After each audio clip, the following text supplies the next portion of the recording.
Welcome to the Human Design Collective podcast, where we explore this system as a unique map of our potential, from the mundane to the mystical. If you're looking to dive deeper into human design, we invite you to our Living Your Design workshop. You can start the course at any time and participate in live meetings with John Cole and Amy Lee. The next foundation course, the Rave ABCs, explores the circuitry of the BodyGraph and the structure behind the hexagrams of the I Ching. It is the beginning of truly seeing the mechanics of the Maya, the energetic dynamics that shape our experience. Our next Rave ABCs live online 9-week course begins January 13th, 2021. For more information, go to courses.humandesigncollective.com. Our Spotlight episodes take a quick look into the core design concepts and questions from our listeners. If you are new to human design, these can offer insight into the foundation of the system. And if you're more experienced or have gotten lost in the details, these are reminders of what is simple and essential. If you have a specific question for us to discuss, you can submit it by going to humandesigncollective.com or see the show notes. In our last episode on definition, we started talking about the openness in the chart as something of a counterpoint to what's colored in, what's defined, fixed, reliable in our experience. Openness is the other side of that. Openness you could think of as what's not colored in, the white centers, the open gates, the channels that aren't defined. While the openness tends to be where we are most receptive, and you could say what we're not, like what we tend to take on from others, from our environment, it also carries this deep potential for awareness and ultimately wisdom that comes from the experience of navigating these different aspects of our life, the open centers and what they each represent. We do that with our strategy and authority, which comes from our definition. It's something that we can align with or experiment with as a counterbalance to everything that's coming at us that's either pulling on us or influencing us or having an effect on us. And so it's very helpful to understand the openness and how it works in the chart and some of the themes that can come up along the way of working with these areas of our life or through the deconditioning process. So, Amy, when you look at openness in the chart, where do you start? What comes up for you? I always think of the openness as showing us where we have flexibility and variability. So if you have certain centers open in your design, it doesn't mean that you don't have access to those themes or those energies. It just means that what you experience through those areas of the body graph is not consistent or inherent to you. It's not rooted in what you are. In fact, you have access to those things probably all the time. You have access to them through the transit field. You have access to them through all the other people you come in contact with. So the openness is showing us where we have access to all kinds of things, and we have a whole range in how we might behave or experience life through those open areas. The wisdom potential that's there is there because we're able to see and experience and take things in a wide range. And we don't have our own fixation in the way. We don't have our own limited fixed way of being that's consistent and reliable in those areas. So the beauty of that is that those open areas are places where we can see others. We can enjoy them. We can really experience how life is for them. We can be good guides and have wisdom to offer to other people because we can feel what's going on for them through those open areas. So the beauty of that is the wisdom. Anything from joy to entertainment we can get out of all the different experiences we can have through the openness. The challenge with it is that those are also the places where we're most receptive, where we're most easily influenced by the people around us and by society in general and by the transit field. So if those influences are coming in through the openness and we start to identify with it, or we start to think that that's what we are, or if we start to feel like we ought to try to make those things consistent and reliable in us, that's when we can start to feel like there's something wrong with us. So if you have an open ajna, for example, which is the mental processing center, then the way you think and what you think and how you process things mentally is inconsistent. There might be some days when you have a lot of mental awareness and you see a lot and you know what you think. And there may be other times when you have no idea what you think, or you don't have an opinion, or you don't know how to process something through your mind, or you don't know what your stance is on something. If you can accept that and you recognize, oh, that doesn't have to be a problem, it just varies, then it's something you can just enjoy, and you can watch the different thoughts and the different ideas and the different ways of looking at things. You can just watch that moving in and out of your experience. You don't have to try to identify with it or hold on to it or demonstrate to anybody else that you know what you think. Yeah, I really like that. It's another example of something that's so simple in the body graph on the surface. Like, is that center colored in or not? And then looking at it in terms of how you're describing it, in terms of consistency. Like right there, you can see that that could be a source of difficulty or a complication or some sort of distortion again. If you have an open ajna and then you expect that you should always think the same thing or conceptualize the same way, or expect that there's going to be some degree of consistency in terms of your way of understanding the world, coming to certainty, which is one of the not self themes of the open ajna, pretending to be certain. And you can see the same thing, like, for example, in the sacral center, where you get into these situations where you have a non-sacral being, undefined sacral center in a manifestor or projector or reflector, and then they're taking in all of this generator conditioning from 70% of the population, and they're running around trying to hold down the same type of jobs or do the same type of work, or have the consistent work output.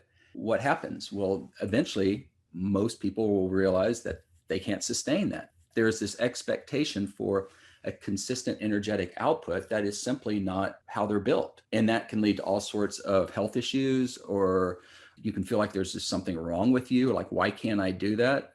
I should be able to do it. Everyone else is able to do that. That was a big part of my deconditioning process, was running around trying to keep up with the generators 24/7 and not knowing when enough was enough, not knowing when to stop.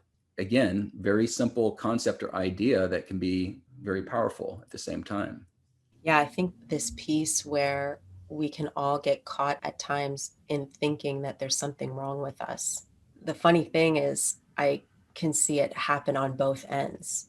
So we can often end up feeling like our definition, the places where we're fixed, are a problem. Like, why can't I be more flexible in these certain areas? Why am I so fixed in this particular way? We can start to think, well, I should try to be more flexible.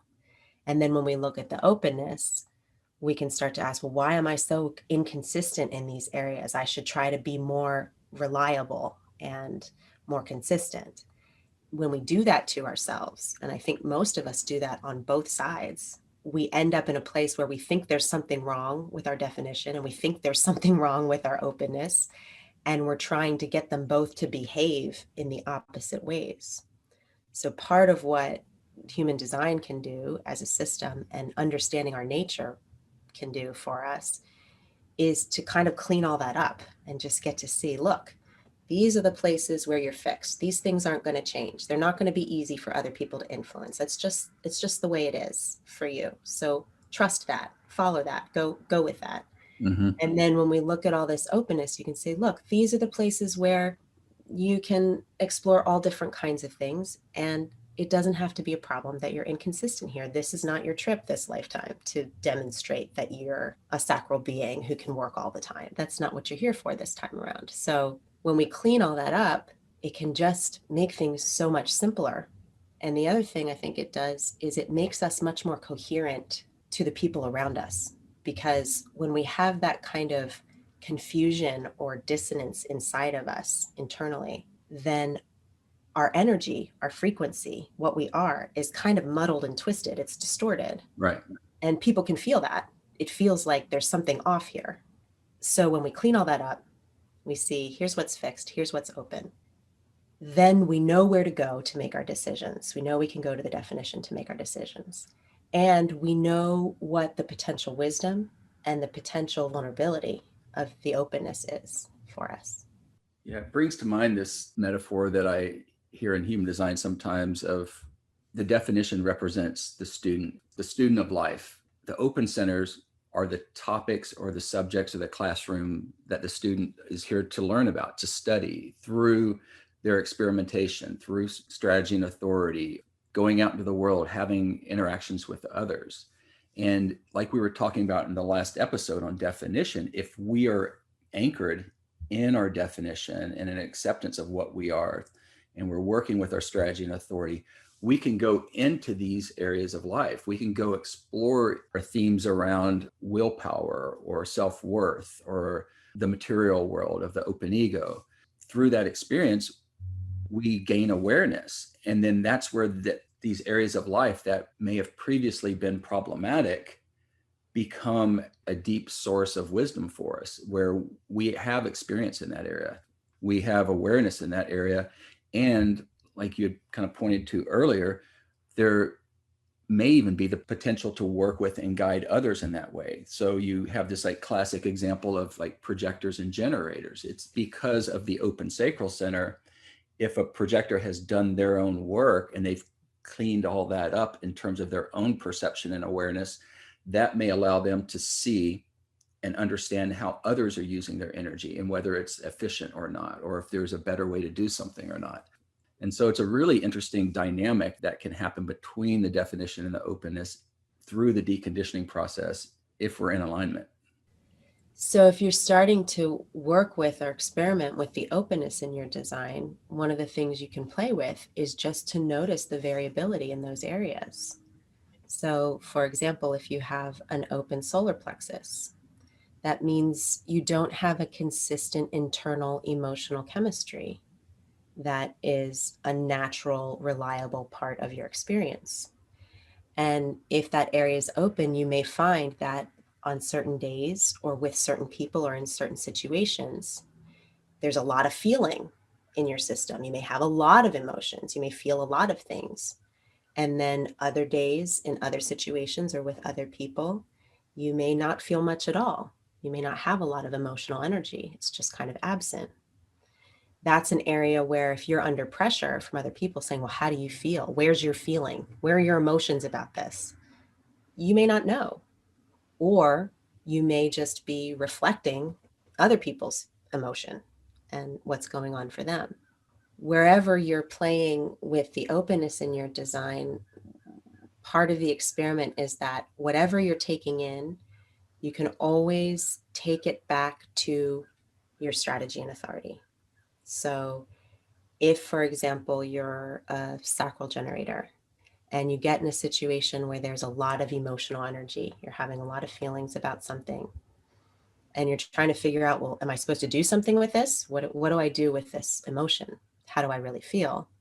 You can just take it back to your sacral authority and notice, do I have a response to this? Is there an engagement? Is my energy moving towards something here? Is there something for me to respond to? If there isn't something for you to respond to, then it might just be that there's emotional energy passing through you and you can just watch it, let it move through. If there is something for you to respond to or something for you to do, you'll know through your gut response. The tricky piece in there is that the intensity of emotion can feel very loud. It can feel like, I got to do something about this. So the practice then is to keep bringing it back to your gut response and find out, is there really something for you to engage with or not? Otherwise, you can just watch. And that kind of a practice is something that you can experiment with and apply to your daily life in all kinds of situations, all kinds of interactions. Yeah, I like that.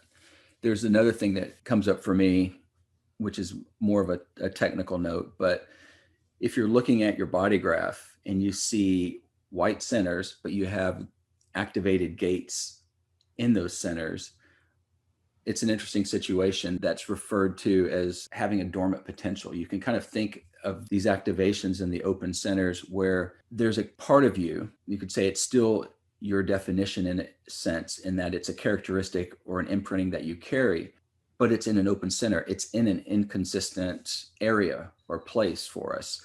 And it's through our interactions with others in the world that we get to integrate these parts of ourselves. But to your point you're just making, it seems critical to do that with strategy and authority as a point of reference, to know, like, okay, let's take gate 49 in the open solar plexus. It's like the gate of principle or revolution. It's like, well, you will get clear on your principles by following your strategy authority in emotional situations that will help define in a way, or you to at least gain more awareness about what your principles actually are.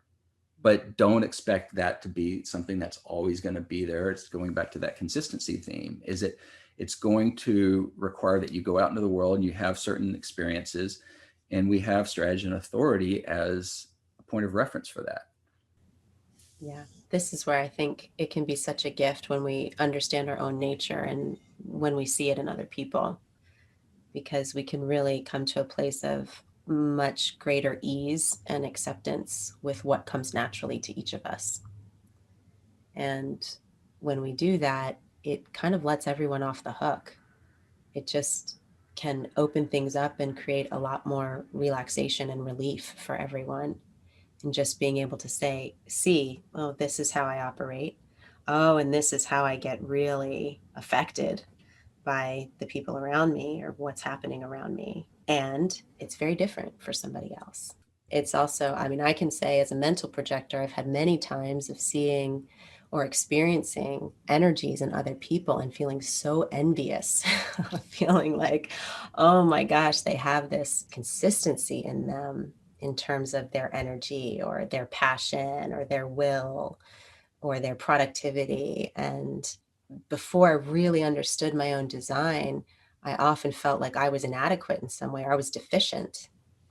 But the gift of all of this exploration really showed me how to appreciate what I do have that is consistent, and then just get to admire and enjoy. Wow, look at that person. They've just got this incredible font of energy, or they've just got all this passion, or they've got these incredible instincts.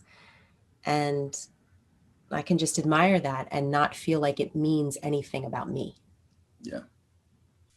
So we had an interesting question come in from one of the podcast listeners, Julie. Thank you for sending in your question. It's related to the open centers. And so I'm going to read it here. And we'd like to encourage anyone else who's listening who has questions on certain topics or they'd like to know more about, please go to our website and you can send in questions and we'll do our best to cover them in upcoming podcasts. Julie says, I have 7 open centers and only 1 defined channel. Do you have guidance for the susceptibility to conditioning with all this openness, and how to get out of aura and clear as to who I really am? For example, how many hours or distance to not be in the conditioned world? Then, am I being conditioned by neutrinos more so than other people who have more definition? Oh, it's a great set of questions. There's so much to talk about there. So, yeah, if you have a really open design, John and I both have very open designs like you do.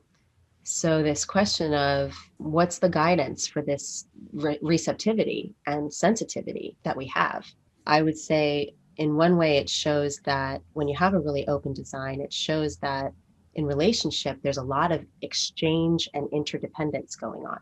There's a lot of energetic exchange happening. I think one of the things the mind can do is to think, oh, well, I should be able to overcome that. Like I should be able to kind of be independent and just be myself and be able to deal with different people and different influences. If we recognize that it's natural for us to be really interdependent and to be very affected by the exchanges we have with other people, then we can see I'm not here to be interacting with everyone all the time. That's too much for my system to process. It actually becomes a distraction and an interference. So, how do we know when we're done with something or when we should or shouldn't interact with something? Again, this is an example of we just take it back to our strategy and authority. Maybe, John, you can speak to this a little bit in terms of what it's like to have. John has one channel definition, he's an ego authority projector.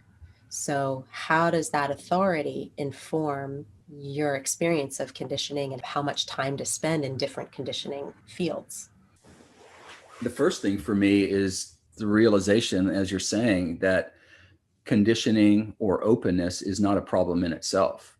And again, this kind of goes back to this reframing of things that human design can help us with, not to look at the openness as necessarily a problem, but I tend to look at it as something that needs awareness. It's important to be able to see what's actually going on in these parts of ourselves. I have 7 centers open, 1 channel defined, the 2551. And at some point along the way, I realized that I was carrying around so much energy from other people that I wasn't frankly aware of. With the receptive projector aura, I was just taking on and taking on. And if you start interpreting what you're feeling in all these areas or what's coming up for you, usually through the mind and through some sort of mental process, and you start identifying with those things, life becomes very complicated. It gets confusing, complicated, and not to mention, I'm feel like I'm carrying around a lot of excess baggage. Versus when I can come back to myself, my own frequency, and there are other elements of design that play into this, like the profile, and for me, there's a lot of selectivity, as you were saying earlier. If I can kind of realign with that and begin to navigate these situations where I'm with others or I'm taking on that energy and there is a lot of influence or conditioning coming in. And if I can stay centered in myself, because, the 2551 is part of the centering circuit and it's based on my will and my sense of who I am, which I very much resonate with and relate to, then I can find out like what interactions are correct for me or what I have the will for. Where before I may have just, blown around whichever way the wind is going and just like, I'm going to go do this now, I'm going doing that. And I couldn't say no, or I was jumping on every request that came in and it was kind of taking me out. But coming back to my own frequency, and sometimes that means like getting out of aura, like Julie's asking, or stepping outside, taking a walk, getting back into nature, or using other tools, whatever works for the person to kind of get back to themselves. Then I have greater awareness of what is actually healthy and correct for me and what I do have the will for. What do I want? Is this in line with who I am? And it becomes a very helpful navigation system to move through that conditioning and to deal with all of that openness. There's this potential for that openness and the experience that one has with the conditioning field to turn into more of a gift or something that we can draw on from a place of awareness, experience, and wisdom. We can each kind of discover if there's a pattern in terms of if you're asking, well, how many hours do I spend in aura with other people or not? For me, it really depends on the person. There are some people that I can spend days with. There are some people that it only feels healthy for me to be concentrated in their energy field for an hour or less. I don't think we can make a kind of hard and fast rule about it. That's part of the discovery process of embodiment, of kind of listening to your own body and sensing what's correct for you in your own energy. I think one of the most helpful tools in terms of design, no matter what type you are, is to look at the signature and the not self theme for your type. So for a projector, for example, the signature is success. And success is really about feeling like you can just be yourself and what you naturally are is recognized and welcomed. There's a certain kind of relaxation and sense of it's good to be me that comes with the feeling of success as a projector. The not self theme for projector is bitterness. And that can be this sense of like having a bad taste in your mouth or feeling like you start to feel cranky. For me, it's like I start to feel irritable and sharp. My interaction starts to get kind of biting in how I'm interacting with the people around me. When I can see or experience that bitterness is starting to rise, that's a real indicator for me that I've had enough of this situation or I need to remove myself from this exchange. It's not healthy for me anymore. So and with generators. Something so simple. I think it's so valuable. It's the most basic thing in design, but I think it's so valuable for generators. If you just move through life looking at, am I feeling satisfied or am I feeling frustrated? You'll start to notice what your frequency of frustration feels like when it's rising in you. For a projector, you'll start to notice what your flavor of bitterness starts to feel like when it's rising inside of you. Those things are signposts saying, no, you probably need a break. Probably need to get out of the conditioning field. This probably isn't tasting so good to you anymore, or you're reaching your limit of what you can tolerate and digest. And I think one of the funny things about that is that we might think that the more we decondition or the more we align with ourselves, that it's somehow going to make us more powerful or more tolerant or more capable to deal with all kinds of situations. But I think what actually happens is we get less tolerant, we get more particular, and we start to see that as you decondition, those themes of bitterness, things tasting bad, things feeling frustrating, they actually happen much quicker the cleaner you are. So the more aligned you are with your frequency, the less tolerant you get of certain things. And that becomes a real signpost of, oh, I need some time alone. I need to just be in my own energy. Another thing you can feel as a projector is you can notice if you're starting to kind of like run around on fumes. Like you're still going and there's all this energy and you're interacting with all this stuff, and you might not feel bitter, but you might feel pretty jacked up and almost like you've lost yourself. Like you don't know where you are. You're just kind of running around with all different people, different situations, and you actually can't feel yourself. And sometimes that takes some time to play with, to recognize that. But I think this is where it points to our own practice with ourselves and noticing these different energies in ourselves, what these keynotes are pointing to. So if you start to feel that frequency of bitterness or bad taste come up in you, that's probably a sign you need to be alone or need to take a break, whatever you're doing, whatever you're being influenced by. It's an experiment. It's about seeing, like watching what comes up as you're saying, noticing the patterns, or just watching, how do I feel in this situation? Every time I go to lunch with this person, this tends to come up, versus I go and have lunch with this other person and then I have a totally different experience or feeling. And it's not necessarily about making something right or wrong, good or bad, but just noticing like what feels healthy to you, what feels correct, what feels in alignment to you. We'll each find our own way, which is really what it's about. So you asked this other question. Of course, we're in this really interesting time now where most of us are spending more time out of auric contact with other people, out of physical contact with other people than we ever have before. Many of us are way more isolated physically than we've been. Now, for some of us, if you're living in a household with with families, partners, friends, other people, that's probably going to intensify the conditioning influence of those particular relationships, because now you're getting to see what is it like to be around these influences all the time in the same house and nobody's leaving the house. That can be an interesting thing to learn from. If you live alone, or this is a time when you're having larger spans of time where you're just in your own field, in your own aura, it can be a really interesting experiment to be looking at, well, what is it? You might be getting in touch with what it actually feels like to just be in your own frequency. And it could be a very interesting deconditioning process.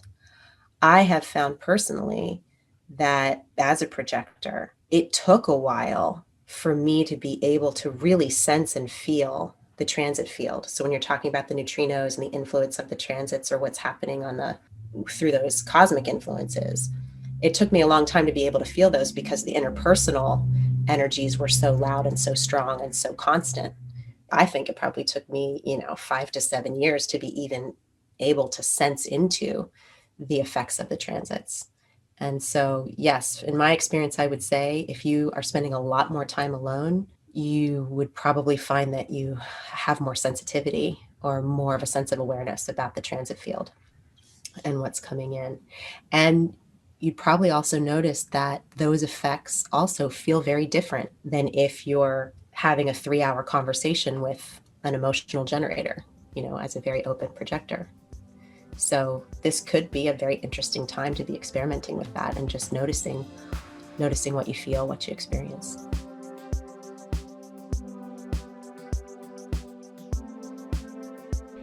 Thank you for listening to the Human Design Collective podcast. If you enjoyed the show, please review us and share.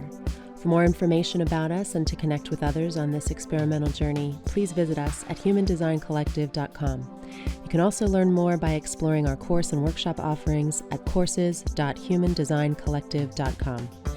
Music for the Human Design Collective podcast, courtesy of Role Model. For more information, see the show notes. And please stay tuned for more upcoming episodes on the same channel.